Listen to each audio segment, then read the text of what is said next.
மடங்குகள் இந்த சட்டசபையிலே உறுப்பினராக இருந்து சமூக மக்களுக்கு பணியாற்றிய மகத்தான மகன் சகஜானந்தர் அவர்கள். இந்த பெயர்களெல்லாம் உங்களுக்கு ஏதோ புதிதாக தெரிகிறது.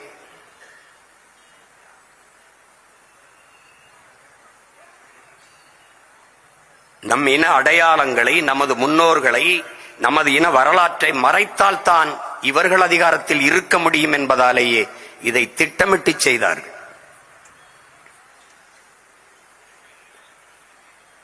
அந்த நந்தனாரை போற்றுகிற காலம் இப்போது வருகிறது. நந்தனார் பெருவிழா எடுக்கிற காலம் இப்போது வருகிறது. சகஜானந்தாவை கொண்டாடுகிற காலம் இப்போது வருகிறது.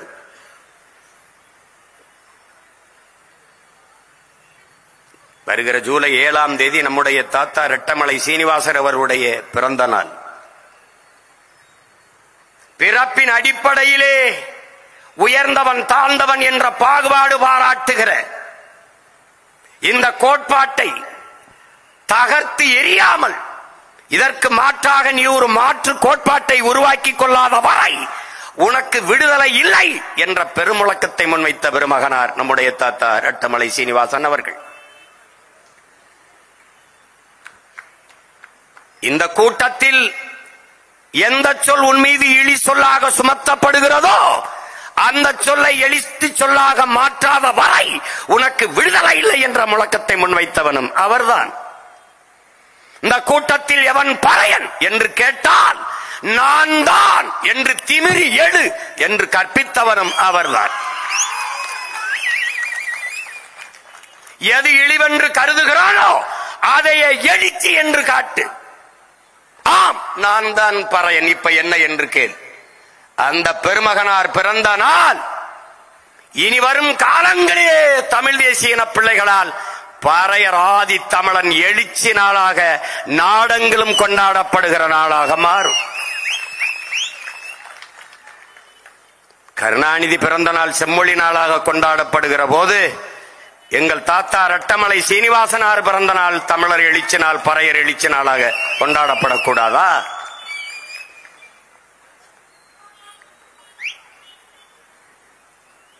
மூன்று முறை இந்திய நாடாளுமன்றத்திலும் ஒரு முறை 1980 எக்மோர் தொகுதியிலே நின்று வென்று சட்டசபை தேர்தலிலும் வென்று இந்த மக்களுக்கு அரும்பணி ஆற்றிய பெருந்தகை நம்முடைய தாத்தா இளைய பெருமாள் அவர்கள்.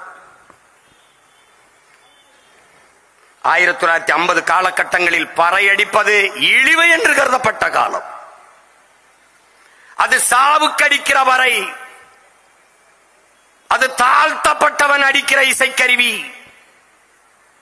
என்ற நிலை இருந்தது. அதை இழிவென்று தாத்தா இளைய பெருமாள் அவர்கள் கருதினார்கள். அதற்கு எதிராக பரப்புரை செய்து இந்த நிலையை ஒழிக்க வேண்டும், சாவுக்கு பறையடிக்க அந்த நிலையை மாற்ற வேண்டும் என்று போராடிய பெருமகன் நம்முடைய தாத்தா இளைய பெருமாள் அவர்கள். அந்த போராட்டத்தின் விளைவு இன்று என்ன? அவனுடைய பேர பிள்ளைகள் வந்தோம். அது சாதி பறை அல்ல, ஆதி பறையடா. அதை அடித்து பகை முகத்தில் அறையடா என்ற முழக்கத்தை இந்த பேரன் இந்த மன்றத்திலே தமிழ் கூறும் நல்லுலகிலே வைத்தேன். அது சாதி பறை அல்ல, ஆதி பறை. அதை அடித்து பகை முகத்தில் அறையடா என்று அடித்தேன். இன்றைக்கு படித்தவர்கள் எல்லோரும், ஏன் வெளிநாட்டுக்காரர்கள் கூட வந்து நம்முடைய பறை இசையை, அது ஆதி இசை, தொன்மை இசை, தமிழனின் மூத்த இசை. அறிவார்ந்த பெருமக்களே, எண்ணிலும் இளையன் தம்பி தங்கைகளே, தமிழன் யார் என்று கண்டுணர நீ ரொம்ப போராட வேண்டியதில்லை. கூட்டத்தில் எழுந்து பறையை எடுத்து ஆடி, எவன் தன்னை எரியாமல் ஆடுகிறானோ அவனை எல்லாம் தனியா எடு. அவனெல்லாம் தமிழன்.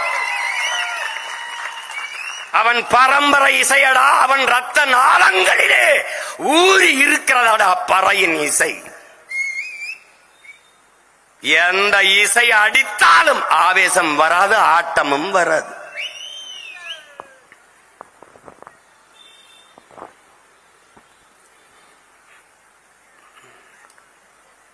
அதற்கு போராடி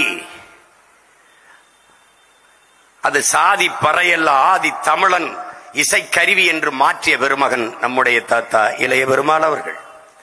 இன்றைக்கு படிக்கிறவர்கள், கல்லூரி மாணவர்கள், நான் என்னுடைய தன் விவர படத்தில் ஒரு காணொளி வைத்திருந்தேன் பாருங்கள். எல்லோரும் அதிக கற்ற பிள்ளைகள், பல்வேறு வேலைகளில் இருக்கிற பிள்ளைகள் எல்லாம் பசை பறை இசை கருவியோடு வந்து நாங்கள் யார் என்று சொல்லிவிட்டு போவது இருக்கிறது.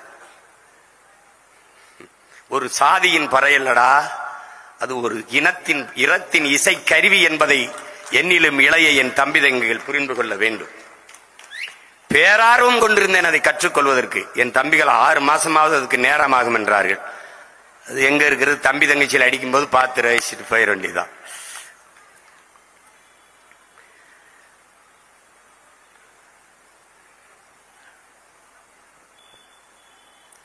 அரசியல் சாசனத்திலே சாதிய இழிவு தீண்டாமை ஒழிப்புக்கு சட்டம் வந்த பிறகும் 1955 இது நடைமுறைக்கு வந்துட்டது, தீண்டாமை ஒழிப்பு சட்டம். ஆனாலும் அந்த தீண்டாமை கொடுமை நாடெங்கிலும் ஒளிந்தவாடு இல்லை. பிறகு அன்றைக்கு பிரதமராக இருந்த அம்மையார் இந்திரா காந்தி அவர்கள் 1965 இளைய பெருமாள் தீண்டாமை ஒழிப்பு கமிட்டி, தாத்தா இளைய பெருமாள் பெயரிலேயே 8 பேர் கொண்ட குழுவை அமைத்து அதற்கு தலைவராக நம்முடைய தாத்தா இளைய பெருமாள் அவர்களை நியமித்து இங்கே ஆவணத்தில் காட்டினார்கள். நாடெங்கிலும் பயணம் செய்து, என் தம்பி துரைமுருகன் குறிப்பிட்டது போல பிசிஆர் ஆக்ட் என்ற தாழ்த்தப்பட்ட மக்களின் மீது நிகழ்த்தப்படுகிற வன்கொடுமைக்கு எதிரான சட்டத்தை கொண்டு வந்த பெருந்தகை நம்முடைய தாத்தா இளைய பெருமாள் அவர்கள்.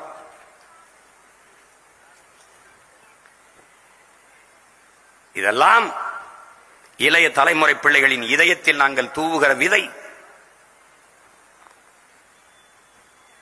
இங்கே இருப்பவர்கள் யார்? இவர்கள் எங்கள் முன்னவர்களின் விதைகள், நாங்கள் அவர்களின் விதைகள். விதைத்தவர்கள் உறங்கிவிட்டார்கள், ஆனால் விதைகள் உறங்கவில்லை.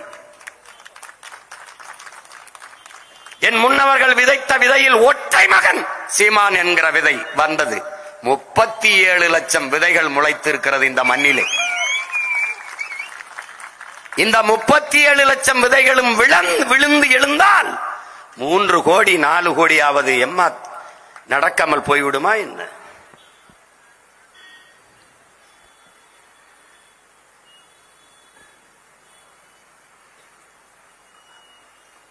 வாழ்நாள் முழுக்கும் உழைக்கும் மக்களின் கூலி உயர்வுக்காக அவர்கள் மீது சுமத்தப்பட்ட சாதிய இழிவு தீண்டாமை கொடுமைக்காகவும் போராடி தன்னலமற்று உழைத்த தமிழ் பெருந்தகை தன்னிகரில்லா தலைவர் பெருமானார் தான் நம்முடைய தாத்தா இளைய பெருமாள் அவர்கள் நம் அருகிலே இன்று சிலையாக நிற்கிறார்கள். இதெல்லாம் இனிவரும் காலங்களில் சிலையை பார்க்கிற போதெல்லாம் அவரை பற்றிய சிந்தனை, அவருடைய ஈகம், அவருடைய அர்ப்பணிப்பு, அவருடைய செயல்பாடுகள் உங்கள் நினைவுக்கு வந்து போக வேண்டும். அவரை பற்றிய புத்தகங்கள், செய்திகளை தேடி தேடி இளைய தலைமுறை பிள்ளைகள் படிக்க வேண்டும்.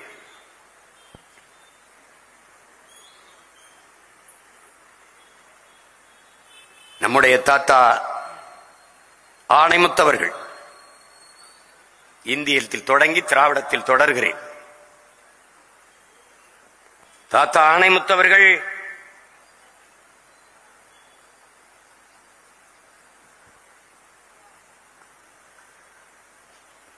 படித்துக் கொண்டிருந்த காலத்திலேயே திருக்குறள் மீது, மானுட வாழ்க்கைக்கு அதுபோல ஒரு அறநெறி காட்டுகிற நூல் இல்லை என்கிற ஆழ்ந்த நம்பிக்கை கொண்டு அந்த உண்மையை உணர்ந்து தெளிந்து குறள் மலர் என்ற நூலை நடத்திய பெருந்தகை. 1952 ஆவணப்படத்தில் காட்டியது போல அவர் பார்த்துக் கொண்டிருந்த ஒழுங்குமுறை விற்பனை சங்கத்தினுடைய வேலையை தூக்கிவிட்டு முழு நேரமாக மக்கள் பணியாற்றுவதற்கு வந்த பெருமகனார் தான் நம்முடைய தாத்தா ஆணைமுத்தவர்கள்.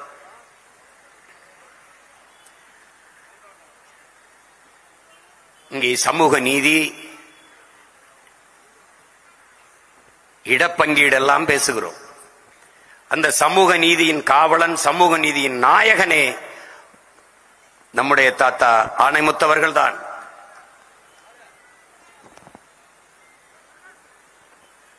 1950 தாழ்த்தப்பட்ட இந்த மக்களுக்காக, பழங்குடி மக்களுக்கான இடஒதுக்கீடு, இடப்பகிர்வு வந்துவிட்டது. 1943 வெள்ளக்காரர்களே அதை கொடுத்து விட்டார்கள். ஆனால் 1950 இருந்து அது நடைமுறைக்கு வருகிறது. அதனால் பிற்படுத்தப்பட்ட ஒடுக்கப்பட்ட மக்களுக்கான இடஒதுக்கீடு இல்லை. அது 1994 வரை செயலாக்கம் பெறவே இல்லை, வரவே இல்லை. இதை பார்த்து ஒடுக்கப்பட்ட பிற்படுத்தப்பட்ட மக்களின் வாழ்க்கையில் கல்வி, வேலைவாய்ப்பு, அரசியல் அதிகாரம் எதுவும் கிடைக்காத ஒரு இருள் சூழ்ந்திருந்த நிலையில் பேரொழியாக வந்த பெருமகன் நம்முடைய தாத்தா ஆணைமுத்து அவர்கள் 1978 தன்னுடைய தோழர்களோடு வட இந்தியா முழுமைக்கும் பயணம் செய்த அந்த நாட்டில் அன்றைக்கு இருந்த ஆட்சியாளர்கள், குடியரசுத் தலைவர்கள், ஒவ்வொரு மாநிலத்தின் முதல்வர்கள், நாட்டின் பிரதம அமைச்சர் எல்லோரையும் சந்தித்து ஒடுக்கப்பட்ட பிற்படுத்தப்பட்ட மக்களுக்கான இடஒதுக்கீடு, இடப்பகிர்வு, விகிதாச்சார அடிப்படையிலானவர்களுக்கு பங்கீடு, அது தேவை, அது ஏன் என்பதை வலியுறுத்தி வலியுறுத்தி ஒற்றை மகனாக பேசி பேசி பேசி பேசி பெரும் கிளர்ச்சியை ஏற்படுத்தியவர் நம்முடைய தாத்தா ஆணைமுத்து அவர்கள். வாழ்நாளில் அந்த பெருமக்களோடு அருகில் இருந்து அமர்ந்து சந்தித்து பேசுகிற பெருவாய்ப்பை பெற்றவன் என்பதில் நான் என் பிறவி பயனை அடைந்திருக்கிறேன். இந்த மண்ணிலே ஒற்றை மகனாக உழைத்து உழைத்து அரும்பாடாற்றி எல்லோருடைய சம்மதத்தையும் பெற்று அவர் 1980 மண்டல் என்கிறவர் தலைமையிலே ஒரு குழுவை அமைத்தார்கள். 78 தாத்தா போய் பயணம் செய்கிறார். 79 மண்டல் என்கிற ஒரு ஓய்வு பெற்ற நீதிபதி தலைமையிலே மண்டல் கமிஷன், மண்டல் குழு அமைக்கிறார். கடைசியாக 1982 தான் அதை நாடாளுமன்றத்தில் இந்த அறிக்கையை தாக்கல் செய்கிறார்கள். பிறகு நாடெங்கிலும் கிளர்ச்சி, உங்களுக்கு தெரியும். மண்டல் கமிஷனை எதிர்த்து பெரிய கிளர்ச்சி, பெரிய போராட்டம் வருகிறது. அப்போது விபி சிங் பிரதமராக 1990 இதற்கான ஆணையை பிறப்பிக்கிறார். அப்போதும் அது செயல்பாட்டிற்கு வரவில்லை. 1994 தான் அதில் செயல்பாட்டிற்கு வருகிறது. அந்த ஒற்றை மகன் போராடி பெற்றுக் கொடுத்த இடஒதுக்கீடு தான் இன்றைக்கு ஒடுக்கப்பட்ட பிற்படுத்தப்பட்ட மக்கள் நாம் அனுபவித்துக் கொண்டிருக்கிற இடஒதுக்கீடு. 69 விழுக்காடு இன்னைக்கு இடஒதுக்கீடு பெற்றிருக்கிறது என்றால் அது ஒரே ஒரு மகனின் ஈடுபாட்டான அர்ப்பணிப்பான உழைப்பு. அந்த உழைப்பிற்கு உரிமையாளர் நம்முடைய தாத்தா பெருமைக்குரிய ஆணைமுத்து அவர்கள் என்பதை எவரும் மறுக்க முடியாது. அந்த காலகட்டத்தில் அன்றிலிருந்து இன்று வரை இந்த சாதனைக்காக அவர் எந்த சான்றிதழையும் பெறவில்லை. யாருடைய பாராட்டிற்கும் நன்மதிப்பிற்கும் அவர் நின்றதும் இல்லை. எனக்கு தெரிந்து ஒரே ஒரு மகன்தான் இந்த நாட்டில் இடஒதுக்கீட்டு இந்த சமூக நீதி நாயகன், மண்டல் நாயகன் நம்முடைய தாத்தா ஆணைமுத்து அவர்களை அழைத்து உள்ளரங்கிலே நிகழ்வு நடத்தி பாராட்டிய ஒரே ஒரு தலைவர் நம்முடைய மருத்துவர் ராமதாஸ் அவர்கள் மட்டும்தான். அந்த பாராட்டு கூட்டத்திலே முன் இருக்கையிலே இருந்து கைதட்டிய மகன் நான் என்பதால் அதை நான் இந்த இடத்திலே பதிவு செய்கிறேன். வேற எந்த திராவிட இயக்கமும் எந்த அரசியல் இயக்கங்களும் இவ்வளவு பெரிய சாதனையை ஒற்றை மகனாக சாதித்து தமிழ் பெருங்குடிக்கு தந்திருக்கிறார் என்று பாராட்டவில்லை, போற்றவில்லை. ஆனால் அவர்கள் போராடியது, அவர்கள் அர்ப்பணித்து நின்றது ஒரு தலைமுறை நம்மளை போற்றும் கொண்டாடும் என்பதற்காக அல்ல, தாங்கள் பிறந்த சமூகத்திற்கு செய்ய வேண்டிய பிறவி கடமை என்று செய்தார்கள். ஒரு மனிதன் வாழும் வரை தனக்காக வாழ்ந்து இறந்தால் அவன் மனிதன், வாழும் போது பிறருக்காக வாழ்ந்து இறந்தால் அவன் புனிதன். அப்படி புனிதமான மகான்கள் தான் நம்முடைய தாத்தாக்கள் மூவர். இந்த உலகம் என் அன்பு தம்பி தங்கைகளை யாருக்கும் மரணத்தை தர மறுப்பதில்லை. ஆனால் வாழும் போது பிறருக்காக வாழ்ந்த ஒருவனை ஒருபோதும் மறப்பதில்லை. அதைத்தான் இன்று நாம் செய்து கொண்டிருக்கிறோம். நமக்காக வாழ்ந்து மறைந்த அந்த மாபெரும் ஆத்மாக்களை நாம் இன்று போற்றிக் கொண்டிருக்கிறோம்.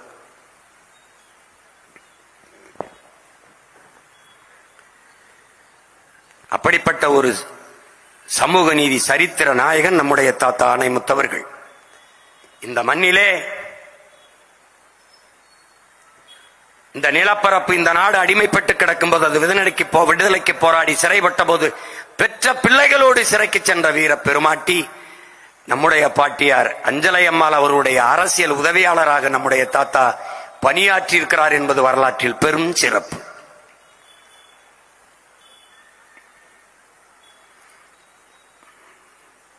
பிறகு 57 குரல் முரசு என்ற இதழை நடத்தி, பிறகு 94 74 அவர் சிந்தனையாளன் என்ற இதழையும் தொடர்ந்து நடத்தி இந்த மண்ணின் மக்களை, இளைய தலைமுறை பிள்ளைகளை சிந்திக்க தூண்டிய ஒரு சிற்பி என்பதை நாம் மறந்துவிட முடியாது. 1981ஆம் ஆண்டு அப்போதுதான் ஈழ விடுதலை போராட்டம் தொடங்கி வளர்ந்து கொண்டிருந்த காலத்தில் அங்கே சென்று அந்த நிலத்தையும் மக்களையும் சந்தித்து வந்து வெளியிலே வந்த நம்முடைய தாத்தா அவர்கள் ஈழத் தமிழர்களையும் மலையக தமிழர்களையும் பாருங்கள், அவர்களுக்காகவும் பேசுங்கள் என்று ஒரு நூலை எழுதி வெளியிட்டவர்.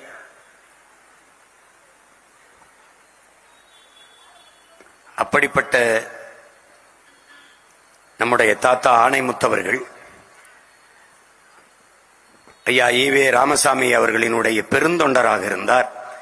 அதே ஐயா அவர்களால் பேரறிஞர் என்று போற்றப்பட்டவர் நம்முடைய தாத்தா ஆணைமுத்தவர்கள். கடைசி வரை இந்த மண்ணுக்கு மக்களுக்குமாக அர்ப்பணித்து நின்று அரும்பாடாற்றிய பெருமகனார் நம்முடைய தாத்தா ஆணைமுத்தவர்கள். இட ஒதுக்கீடு, இட ஒதுக்கீடா, இட பங்கீடா, இதில் தெளிவாக நாம் இருக்க வேண்டும். இட ஒதுக்கீடு ஒதுக்கீடு என்றுதான் ஒதுக்கி ஒதுக்கி வைத்திருக்கிறார்கள். நமக்கு வேண்டியது இட பகிர்வு, இட பங்கீடு. அது சமூக அடிப்படையிலா பொருளாதார அடிப்படையிலா என்பதிலும் நமக்கு தெளிவு தேவைப்படுகிறது. முன்னேறிய வகுப்பினர், சோசியலி ஃபார்வர்டு, எக்கனாமிக்கலி பேக்வர்டும்பா, பொருளாதாரத்தில் பின்தங்கியவர்கள்.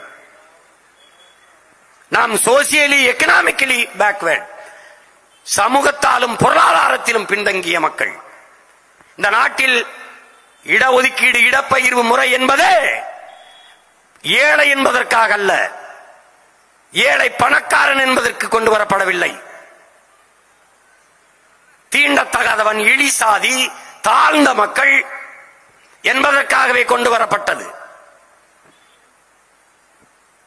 சீமான் இந்த தெருவில் நடக்கக்கூடாது என்பது அவன் ஏழை என்பதற்காக அல்ல. இந்த குளத்தில் குளிக்கக்கூடாது, இந்த கோயிலுக்குள் நுழையக்கூடாது, இந்த கல்வியை படிக்கக்கூடாது, இந்த வேலைக்கு வரக்கூடாது என்பது இருந்த நிலை அவன் ஏழை என்பதற்காக அல்ல. அவன் தாழ்ந்தவன், இழிசாதி, பார்த்தால் தீட்டு தொட்டால் தீட்டு என்ற தீண்டாமை கொடுமைகளால் நிராகரிக்கப்பட்டு, கல்வி மறுக்கப்பட்டு, வேலை வாய்ப்பு, அரசியல் அதிகாரங்கள் மறுக்கப்பட்டு கிடந்த சமூகம் நாம். வகுப்பு வாரி பிரதிநிதித்துவம், சாதி வாரி இடப்பகிர்வு, அதை அவரவர்கள் குடிகளின் எண்ணிக்கைக்கேற்ப கொடுக்க வேண்டும் என்பதுதான் சரியான இடப்பங்கீடு என்று நம்முடைய கோட்பாடு, நிலைப்பாடு. அதற்காகவே போராடி வருகிறோம். நீங்கள் எடுத்து கொடுக்காதீர்கள், எண்ணி கொடுங்கள். அள்ளி கொடுக்காதீர்கள், அளந்து கொடுங்கள் என்ற கோட்பாட்டை முன்வைத்து நிற்கிறோம். தொடர்ந்து போராடி வருகிறோம். எங்களுடைய கனவு உண்மையான சமூக நீதி என்பது சாதிவாரி கணக்கெடுப்பு, குடிவாரி கணக்கெடுப்பு, அவரவர் எண்ணிக்கைக்கேற்ப இடப்பகிர்வு. அதான் சரியான சமூக நீதி. தேவேந்திரகுல மக்களை பட்டியல் சமூகத்திலிருந்து வெளியேற்றம், பிறகு பஞ்சமன் நில மீட்பு. இதுதான் தமிழ் தேசிய பிள்ளைகளின் பெருங்கனவு.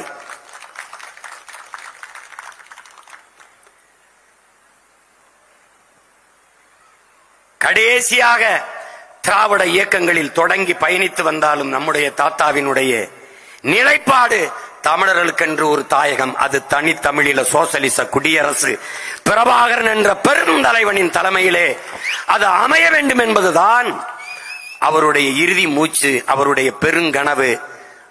அங்குதான் இறுதி நிலைப்பாடு, இறுதி கால், இறுதி தடம் தமிழ் தேசிய தடமாக பதித்தார் நம்முடைய தாத்தா ஆணைமுத்தவர்கள்.